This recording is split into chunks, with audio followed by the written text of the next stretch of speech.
Hi, guys. So today we're focusing on Act 3. You should have read the first two acts of Act 3 last week, and you're going to finish Act 3 this week. Do the best that you can.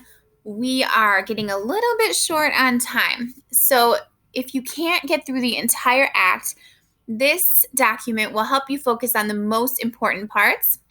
And then you can kind of skim, summarize, Google about the rest of it so you have a good understanding of Act 3.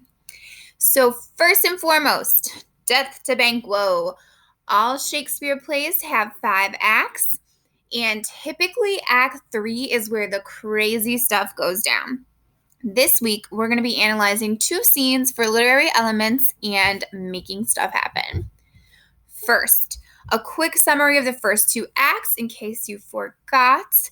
Act 1, remember, the witches appear and they predict that Macbeth will be king, and they also predict that the descendants of Banquo, Macbeth's friend, will be kings one day. That's kind of a fly in the ointment because Macbeth doesn't just want to be king, he wants his descendants to be king. So this is a problem. Lady Macbeth, Macbeth's wife, talks her husband into killing King Duncan, as you know, so that they can make this prophecy come true. And as you know, Macbeth goes through with it. He murders Duncan, and Duncan's sons flee the country in fear. And Macbeth, dun dun dun, becomes the king. Like I said, Banquo's children were predicted to become the kings. Now, Macbeth is not going to be happy about this. So, what's the solution? Well, obviously, Banquo has got to die. And so does his son, Fleance, because if they're alive, then Macbeth's family won't be able to stay in power. Let's move on, see what happens.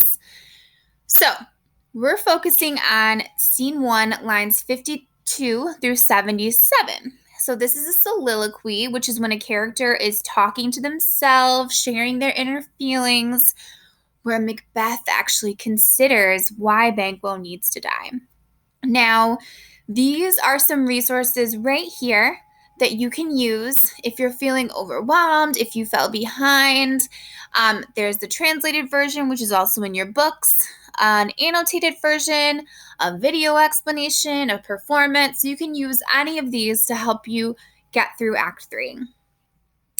What you're going to do is read this section below, and I want you to annotate it with at least 4 comments. This link will review with you how to annotate on Google Docs, but you all know how to do this. We've done this in class. You even had a quiz on this. You don't have to worry about the 3 levels of annotations, but you can focus on any of these things up here: characterization, tone, theme, blah, blah, blah. So remember, you just highlight the section that you want to comment on, and then the little plus sign will pop up. There's mine. And you'll make your annotation here. Don't just say, wow, or oh my gosh, but say something about the text that connects back to one of these starters up here. All right, let me get rid of that. When you're done annotating with and reading with your 4 annotations, I want you to reflect. So just a couple of scenes earlier, Macbeth felt so bad about murdering Duncan. He's trying to wash the blood off his hands. He's worrying about never sleeping again. But now the tables have turned and he's thinking about committing another murder. And he does not need the help of his wife this time. What does this teach us? And what does it reveal about Macbeth?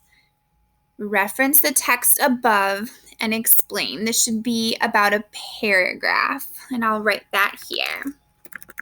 So 4 to 5 sentences. Explain. Can't wait to hear your thoughts. I'm going to explain the rest of this document on the second screencast.